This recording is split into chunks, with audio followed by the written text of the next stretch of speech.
I'm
lá, por intermédio de Lucas, o seguinte: da multidão dos que creram, era um o coração e a alma.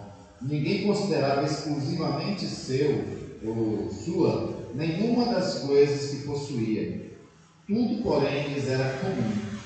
Com grande poder, os apóstolos davam testemunho da ressurreição do Senhor Jesus. E em todos eles havia abundante graça, pois nenhum necessitado havia entre eles, porquanto os que possuíam terras ou casas, vendendo-as, traziam os valores correspondentes e depositavam aos pés dos apóstolos. Então se distribuía a qualquer um à medida que alguém tinha necessidade. José, a quem os apóstolos deram o sobrenome de Barnabé, que quer dizer filho de exortação, levita natural de Chipre, como tivesse um campo, vendendo, trouxe o preço e o depositou aos pés dos apóstolos. Amém? Vamos ficar até aqui, depois a gente ler outros. Nós vamos mais uma vez orar ao Senhor pedindo graça a Ele. Pai amado e querido, eis um texto lido do Senhor e queremos nos inspirar na tua passagem. Senhor, que fala de uma comunidade, de uma pessoa em particular que espelhava o cristianismo que o Senhor quer de cada um de nós. Nos ajuda, Senhor, a ter uma fé, Senhor, benigna, segundo o Senhor, muitos modelos bíblicos, para que assim nós façamos diferença na geração que vivemos também. Nos conduz por intermédio da tua palavra, nos ensinando, Senhor, iluminando nossas mentes e coração para entendermos e sermos também edificados. Pedimos isso em nome de Jesus. Amém. Amém.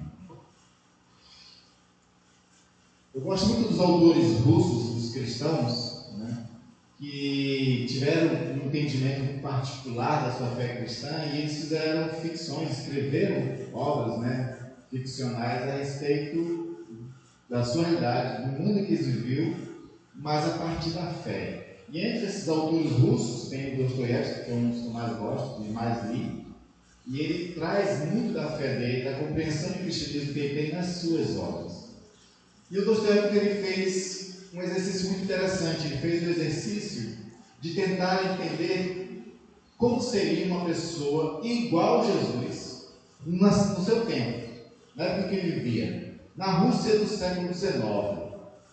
Uma Rússia totalmente corrompida, e é claro, a Rússia é um espelho de toda a realidade de todo mundo, corrompida, onde existia muita injustiça, onde existia muita violência, muita maldade, muita promiscuidade, todo tipo de coisa ruim que nós temos hoje também já tinha naquele período. E ele ficava tentando imaginar uma pessoa como Jesus naquele tempo, uma pessoa amorosa, bondosa, altruísta, uma pessoa que não tinha os seus próprios interesses como algo que conduzisse sua vida, mas se preocupava com o interesse dos outros. Ele pensou uma pessoa assim. E ele chegou a uma conclusão de que uma pessoa igual a Jesus no século XIX, e eu estou dizendo que também poderia ser no século XXI, seria chamado, sabe de quê? Desculpa a expressão, não é uma palavra mais, né? Ele achou que uma pessoa igual a Jesus, vivendo no século dele, seria um idiota. A sociedade o consideraria idiota. As pessoas o chamariam de idiota. E por conta disso ele cria o personagem. Ele faz uma ficção em cima disso, que é o Príncipe Minsky. O Príncipe Minsky é o personagem principal de uma das maiores obras do Dostoiévski, que é chamado O Idiota. Existe esse livro dele, O Idiota, que você pode comprar, ler, é um livro de 600 páginas, né, mas vai falar. E ele idealiza essa figura. Então o Príncipe Minsky é essa pessoa gentil, virtuosa, uma pessoa incapaz de fazer mal a alguém, uma pessoa incapaz de desejar mal para alguém, uma pessoa onde não tem dolo, não tem malícia, não tem um olhar maldoso para com os outros, mas também uma pessoa incapaz de viver na sociedade mundana, porque não se encaixa.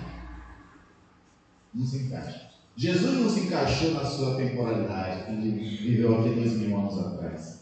Da mesma forma, o Príncipe também não se encaixava. E tentando viver no meio de uma sociedade totalmente corrompida, de pessoas maldosas, ele era chamado de idiota. Porque ser bondoso parece que hoje em dia é passar por idiota. Então, ele cria esse personagem e a gente, ao ver esse personagem, às vezes tem até pena desse personagem. A gente tem até pena dele, pela forma como ele era maltratado pelas pessoas. E as pessoas chamavam ele de idiota. Mas a Bíblia cita várias outras pessoas também que se encaixam nesse padrão, de pessoas que também não se encaixam, que se parecem com Jesus. E entre essas pessoas, hoje eu quero falar de Barnabé, que segundo a Bíblia ele era um homem cheio de bondade e piedade.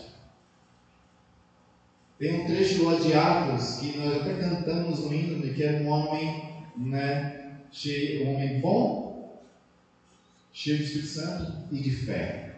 Um homem bom e piedoso. Então, esse Barnabé ele também espelha Jesus. Ele também tem o caráter de Jesus. Ele também representa aquele tipo de cristianismo que o Senhor esperava de cada um de nós. E aí vai ser para nós esse modelo do Barnabé. Um modelo de alguém que é verídico, de alguém que é amoroso, de alguém que é companheiro, de alguém que é acolhedor, generoso, bondoso, cheio do Espírito Santo, que tem fé. E uma fé em prol sempre dos outros também. Barnabé ele tinha essas várias características que fora dele só podia se encontrar em Jesus Cristo. Mas é o tipo de vida, é o tipo de ação, de coração que o Senhor espera do nosso cristianismo no século XXI também. Um século que, assim como no século XIX não mudou muito, talvez tenha até piorado, cheio de corrupção, cheio de maldade, cheio de violência, cheio de espertezas, né? Onde na nossa sociedade esperto é saber se aproveitar dos outros, esperto é enriquecer em detrimento de outras pessoas. Eu fico abismado quando saem esses relatórios de pessoas que são enganadas por estelionatários. O estelionato no Brasil, isso dados registrados, fora aquilo que não chega para registro, que não chega nem no conhecimento da polícia, mas dados registrados, a ordem de estelionato no Brasil chega a ordem de 5 bilhões.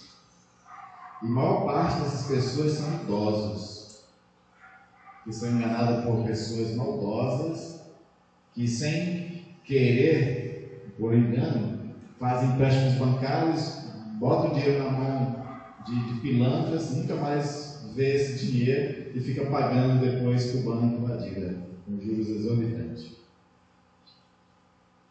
São pessoas maldosas, é uma sociedade assim, maldosa, que não está preocupado se o idoso vai ter o dinheiro para alimentar a sua casa e nem para comprar seus remédios. E fora outros tipos de maldades. E aí como é que é ser bom na nossa época? Talvez a gente, ao querer ser bom também na nossa época, de fato espelhar o cristianismo, talvez a gente também fosse chamado de idiota. Mas uma coisa que eu quero dizer para cada um de nós é que é melhor ser chamado de idiota espelhando o caráter de Cristo do que passar por esperto sendo igual a essa sociedade corrompida. É melhor ser idiota. Tem crente que diz aquele jargão que é popular, né? Eu não levo desaforo para casa. Ser cristão é levar desaforo para casa. Usando outra expressão, né? Ser crente é meio que ser besta. Porque ser cristão envolve, às vezes, a gente sofrer um dano e ainda virar outra face. Não é? Ainda virar outra face. Isso é ser besta, isso é ser idiota. Mas isso também é ser bem visto aos olhos de Deus. Quando Jesus aponta para Natanael, eis um homem que não há dolo. Talvez ele fosse chamado de idiota por outras pessoas, mas por Jesus elogia a virtuosidade de Natanael. Não é? Então são características que nós temos que aprender na Bíblia. No nosso texto, que nós vamos ver aqui sobre o Barnabé, diz que os apóstolos, ao olhar para esse homem bondoso, generoso, companheiro, olha para esse homem e resolve dar um apelido para ele. Resolve chamar ele de um outro nome. E com uma conotação quase divina. Porque quando chamam Barnabé, na verdade o nome dele era José, chamam ele de Barnabé, que quer dizer filho da consolação. O termo no original é Paracletos, que é o nome que Jesus deu para o Espírito Santo. Lembra quando Jesus fala, olha, eu vou embora, não fiquem tristes, vou mandar outro Consolador? A palavra que os apóstolos estão dando para o José, que vai se chamar Barnabé, tem a mesma raiz etimológica da palavra lá que Jesus usou do Espírito Santo. Ou seja, ele ganha uma característica Barnabé próximo do próprio Espírito de Deus, porque ele espelhava o Espírito de Deus, o caráter do Espírito de Deus, a generosidade, a bondade, a misericórdia, a graça do Espírito de Deus. Que elogio, que apelido melhor alguém poderia receber de um nome que se compara ao nome que é dado ao Espírito Santo, que não poderia ser dado. E nós vamos ver mais a respeito de outros nomes que Barnabé também acaba recebendo por conta de ser quem ele é. Mas, antes de tudo isso acontecer na vida de Barnabé, nós temos que lembrar que ele era um judeu, ele era um homem da lei, ele era um homem voltado para o cumprimento da lei. Ele era um levita, isso quer dizer que ele pertencia às casas sacerdotais. Ele era uma pessoa próspera, ele possivelmente fizesse parte até do Sinédrio. O Sinédrio é aquele tribunal que julga as pessoas. No Sinédrio sentavam saduceus e fariseus, escribas, aquelas autoridades que apontavam para os outros e diziam: isso é pecado, isso é pecado, você é pecador, você é pecador. Tem um texto que me chama muita atenção em João, quando estão tentando defender Jesus Cristo, e aí os fariseus dizem assim: essa ralé pecadora que não compreende Deus. É assim que essas autoridades do Sinédrio chamavam as pessoas. E talvez o Barnabé, ainda José, antes dessa conversão, antes da transformação, antes de ele espelhar Jesus Cristo, talvez ele fizesse parte desse Sinédrio que também tinha esse tipo de atitude para com as pessoas. Mas um dia ele ouve o Evangelho. Um dia ele passa a crer em Jesus Cristo. E aí, com certeza, como um homem de autoridade e como um homem que busca conhecimento, como era a maioria dos saduceus, ele talvez se interessasse em saber mais de Jesus e fosse perguntar aos apóstolos: me fala mais de Jesus. Como é que ele era? O que ele falava? Como ele se comportava diante das pessoas? Como ele se relacionava com as pessoas? Me fala do caráter dele. E os apóstolos iam falando, aqueles que viram, que caminharam com Jesus, iam falando para ele. E aí talvez ele voltasse para casa e ficasse meditando: como eu posso fazer igual a Jesus? Como eu posso espelhar Jesus? Como eu posso encarnar Jesus Cristo também? Talvez ele se perguntasse isso. E talvez ele fizesse alguns esquemazinhos, no sentido de: amanhã, de tal oportunidade, eu vou fazer como Jesus faria. Talvez ele fizesse esse exercício de, diante de certas situações, diante de certos relacionamentos, ele ficasse pensando: como é que Jesus agiria nessa hora? E esse homem começou a fazer isso. Começou a ser transformado. E essa transformação foi mudando ele, mudando as suas relações e fazendo com que as pessoas vissem nele uma pessoa diferente. A ponto de que ele não era mais o antigo José. Agora os próprios discípulos olham para esse homem transformado, mudado, e dizem: vamos chamar ele de Barnabé, um filho da consolação. Porque ele se aproxima muito do caráter do Espírito Santo. Na vida desse Barnabé, a gente vê fruto do Espírito Santo na vida dele. A gente olha para ele e a gente vê amor, paz, alegria, bondade, benignidade, fidelidade, mansidão, domínio próprio. Diversas características. Alguém que espelha tantos frutos do Espírito só pode ser chamado de filho do Espírito Santo, filho do Consolador. Alguém que faz parte da consolação. Né? É por isso que batizam ele com um novo nome, espelhando quem ele é. E essas características sobressaem essa característica de que ele era uma pessoa de bom coração. Lá em Atos 11, 24, diz porque ele era um homem bom, cheio do Espírito Santo e de fé. Ele era um homem bom. E a realidade de ele ser um homem bom era manifesta no fato de que ele, tendo propriedades, além do que precisava, ele vende essas propriedades. Pega o dinheiro, dá os apóstolos para administrar entre os pobres. Tinha que ser bondoso demais para fazer isso. Vender uma propriedade. Fazer aquilo que o jovem rico não fez. Porque quando o jovem rico chega, Senhor, eu faço para dar a vida eterna, Jesus, segue os mandamentos.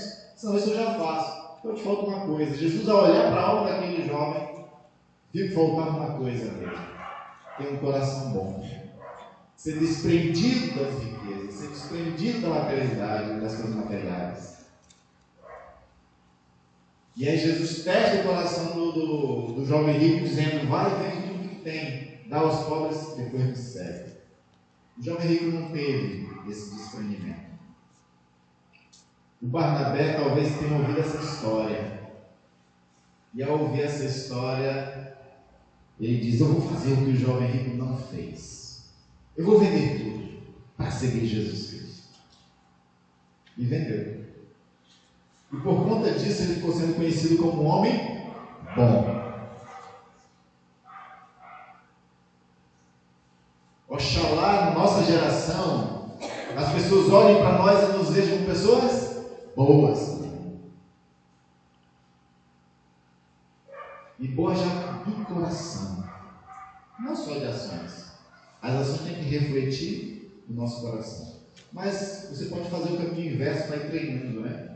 Antes de esperar ter um pouco de oração para doar, comece a doar e isso vai treinando seu coração até ele ser bom. Você vai reforçando e devagarzinho você vai se tornando essa pessoa. Agir de forma bondosa para com as pessoas.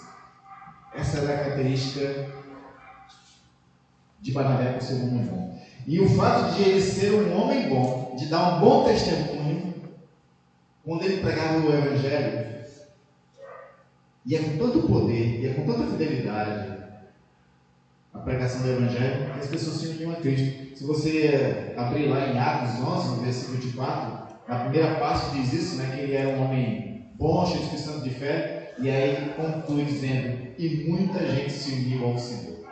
Muita gente se uniu ao Senhor por causa de ele ser quem ele era. Porque a mensagem dele tinha credibilidade.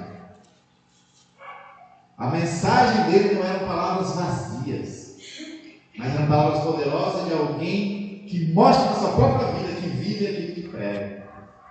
E assim a palavra tem autoridade, e assim as pessoas acreditam, assim as pessoas seguem. O bom testemunho de Barnabé levava as pessoas à conversão. O mau testemunho do cristianismo moderno leva as pessoas a se afastarem de Cristo, da igreja. Faz as pessoas terem raiva do cristianismo, terem ódio de igreja.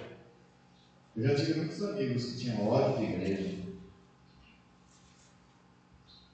por conta de ter testemunhado cristãos que, em vez de ser bons, eram fofoqueiros, maldosos, juízes. Uma coisa boa que o crente sabe fazer é ver pecado nos outros, né? Nunca vê pecado em si, só vê nos outros.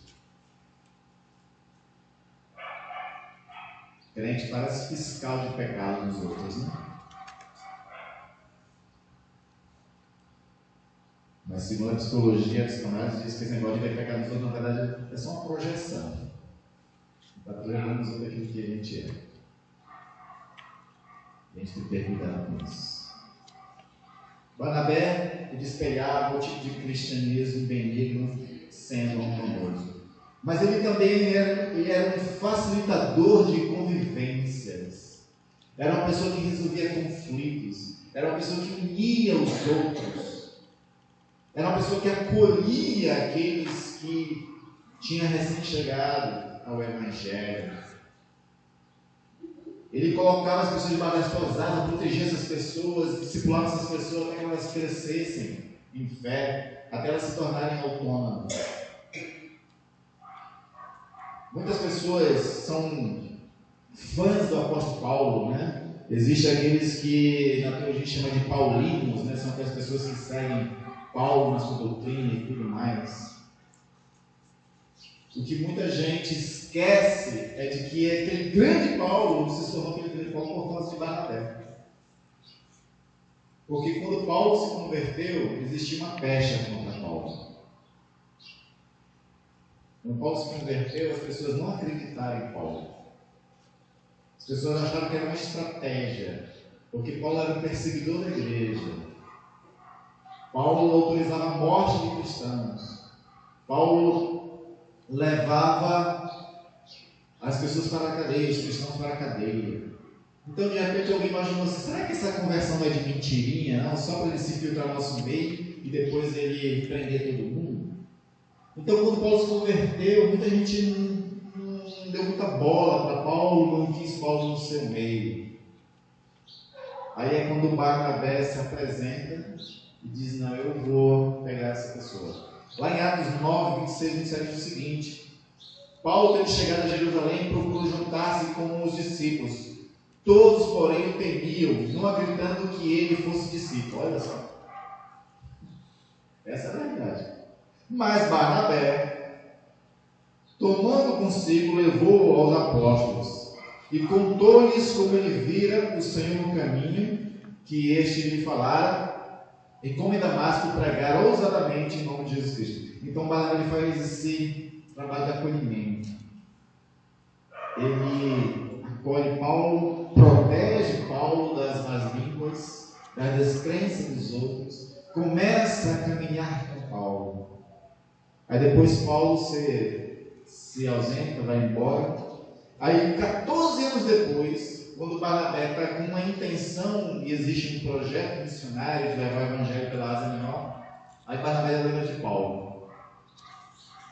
Barnabé lembra: aquele rapaz estudioso, fariseu, que estudou aos pés do maior mestre da nossa época, que era Gamaliel. Aquela pessoa pode contribuir bastante nessa missão. Quem era o líder da missão era Barnabé. Aí ele monta a sua equipe. E ao montar a sua equipe, ele chama Paulo. Então, aparece essa questão de que Barnabé vai atrás de Paulo para poder ele compor a equipe missionária. Aí faz a primeira viagem missionária. A gente chama a primeira viagem missionária de Paulo, né? Mas isso não dá crédito a quem merece, não dá honra a quem honra. Porque na verdade a primeira viagem missionária de Barnabé, a qual Paulo fazia parte da equipe. Você vê por longos textos em Atos dos Apóstolos, sempre o primeiro nome de Barnabé é Barnabé e Paulo. Depois que, de um momento, aí Barnabé sai desse ministério, dessas missões, aí Paulo continua sozinho, aí você vai ver o nome de Paulo. Mas no começo era Barnabé, que acolheu Paulo, recebeu Paulo, educou Paulo, discipulou, caminhou com ele até que ele pudesse se tornar uma pessoa independente. Esse é um trabalho que nós precisamos fazer para muitas pessoas que se chegam ao Evangelho, às vezes se sentem abandonadas, se sentem sozinhas na caminhada. Ela passa tantas dificuldades e ela não sabe como viver essas dificuldades, não sabe como sair dessas situações, não sabe como viver a fé cristã totalmente. Precisa de um pai espiritual, de uma mãe espiritual, mas muita gente não faz esse papel. Nós temos que aprender a fazer o papel de Barnabé, de se chegar às pessoas, ser um suporte espiritual para essas pessoas, caminhar junto com ela na fé, ensinar a palavra, orar junto, carregar a carga. Isso faz parte de um cristianismo benigno, de uma fé benigna, a qual Barnabé muito bem fez. E por último, nós vamos ver também em Barnabé, ao exemplificar essa fé benigna, ele sendo uma pessoa que dá um testemunho poderoso. Ele tem um testemunho poderoso, Barnabé. Tão poderoso que, quando as pessoas olham para Barnabé, começam a chamar esses discípulos, essas pessoas que caminham no caminho de Jesus Cristo, de pequenos cristos. Lá em Atos 11, 26 diz o seguinte: tendo encontrado, esse Barnabé tendo encontrado Paulo, levou para Antioquia. Isso é a primeira viagem missionária que vai acontecer. E por todo um ano se reuniram naquela igreja e ensinaram a numerosa multidão. Isso Barnabé e Paulo. Em Antioquia foram os discípulos. Que discípulos? Barnabé e Paulo. Foram os discípulos pela primeira vez, chamados cristãos. Até então eram chamados de pessoas do caminho, de nazarenos, tinha vários outros nomes. Mas lá em Antioquia, ao olhar para Barnabé, ao olhar para Paulo, pelo testemunho que eles davam, pelo caráter que eles tinham, pela bondade que eles tinham, resolveram chamar eles de cristianos, que é em grego. Isso quer dizer pequenos cristos. É isso que quer dizer cristão. Pequenos cristos, pessoas que são iguais a Jesus Cristo. Barnabé parecia tanto com Jesus que chamaram ele de você é um pequeno Cristo. Hoje virou um título para nós, Qualquer um agora que vai numa igreja chamada de cristão, sem se parecer com Jesus. Esse é o problema, sem se parecer com Jesus. E isso é um problema sério. Porque ao ser chamado de cristão, a gente está carregando o nome de Cristo em nós. E se a gente carrega esse nome, mas não dá um bom testemunho, a gente envergonha o Cristo. A gente joga na lama o nome de Cristo. E tem uma coisa lá no Antigo Testamento que a gente esqueceu completamente, Quando Deus diz: ai daquele que considerava o nome em vão, que levava o nome em vão, que jogava o nome na lama. E a gente faz isso quando a gente dá um mau testemunho sendo chamado de cristãos. Voltando a Dostoiévski, tem um outro personagem em um outro livro que eu acho interessante, que é o Alyosha, dos Irmãos Karamazov. E o Alyosha, ele por ter fé em Jesus Cristo, ele resolve tomar uma decisão. Ele diz assim: se é para seguir Jesus de verdade, então vai ser de verdade. Aí o Alyosha toma a decisão de não casar, de ir para o mosteiro e se tornar um sacerdote. Na verdade, não era nem sacerdote, ele queria só seguir Jesus, porque nem todo mundo que ia para o mosteiro ia para ser sacerdote, ia para viver uma vida cristã, aprender a espiritualidade, crescer em oração, crescer em contemplação, meditação, e assim tem aqueles ideais ascéticos, Na comunidade cristã russa existe um nome chamado starets. Starets eram aqueles cristãos piedosos que viviam em mosteiros e nem sempre eles eram sacerdotes, mas eram pessoas que levavam a sério o cristianismo, levavam a sério a sua fé em Jesus Cristo. E o Alyosha resolve levar a sério a sua fé. Talvez Dostoiévski estivesse querendo dizer através desse personagem que nós, que se chamamos cristãos, devemos levar a sério a nossa fé, caminhar de fato com Jesus Cristo, aprender de fato o que Jesus ensina e viver esse ensino de Jesus, para que a gente dê bom testemunho. E as pessoas, ao olhar para nós, dizer: isso aí sim é um crente de verdade. Isso aí é o verdadeiro cristão. Para que Jesus e o mundo possam dizer: eis aí alguém verdadeiramente fiel, a quem não há dolo. Talvez a gente precise viver essa realidade de tal forma para que a gente passe a imagem diferente de cristão para as pessoas. Então, concluindo, Barnabé, ele foi esse exemplo de pessoa que ao qual nós temos que aprender para viver um cristianismo benigno. Diante de uma sociedade e de um cristianismo bélico, maldoso, violento, intolerante, radical demais, a ponto de não seguir Jesus, mas seguir outra coisa. Sejam bondosos, acolhedores e hospitaleiros com Barnabé e dando bom testemunho de Cristo, para que assim a gente emane né, o bom perfume de Cristo nessa sociedade corrompida de hoje. Amém? Vamos orar ao Senhor. Pai querido e amado, obrigado, Senhor, pela vida de Barnabé, Senhor, que chegou ao nosso conhecimento através do registro bíblico. Um exemplo, Senhor, extraordinário de uma vida de fato cristã. Um modelo, Senhor, para cada um de nós. Paulo diz que nós devemos ser imitadores de Deus como filhos amados e imitar Cristo como Ele imitou. Se a gente fizer como Barnabé, Senhor, nós vamos estar no caminho certo, porque Barnabé imitou o Senhor de tal forma que foi chamado de um pequeno Cristo. Nos ajuda a viver verdadeiramente a nossa fé e o Evangelho, Senhor. Que o Espírito Santo nos incomode, Senhor, nos ensine a cada dia a viver como Jesus viveu, para mostrar para a sociedade uma igreja diferente, uma igreja genuinamente cristã. E ao revelar o verdadeiro cristianismo, muitas pessoas possam se unir a Cristo, como aconteceu no ministério de Barnabé e de Paulo. Nos ajuda nisso, Pai. Também quero orar pelos meus irmãos e irmãs, orar pela serva Cristiane, Senhor, que não está bem. Tu sabes, conheces, Senhor Deus, a situação de saúde da tua serva. Eu te peço que tu ministre cura na vida dela, Senhor. Que ela possa se sentir bem ainda hoje. Que o novo tratamento ao qual, Senhor, ela está fazendo venha gerar resultados e a tua serva fique bem. Ajuda, abençoa na sua recuperação de saúde, Pai. Assim como dá nossos demais irmãos e irmãs. Todos aqueles que estiverem enfermos, nós pedimos que o médico dos médicos possa olhar com misericórdia, estender essa mão curadora, tocar em cada um e curar suas enfermidades. Faz isso, Pai.